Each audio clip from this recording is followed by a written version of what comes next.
വിട്ടുപോയ സംഖ്യ ഏത്?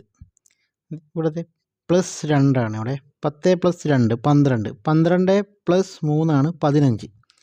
ഇനി 15 + 5 വരുമ്പോഴത്തേക്ക് 20 ആയി.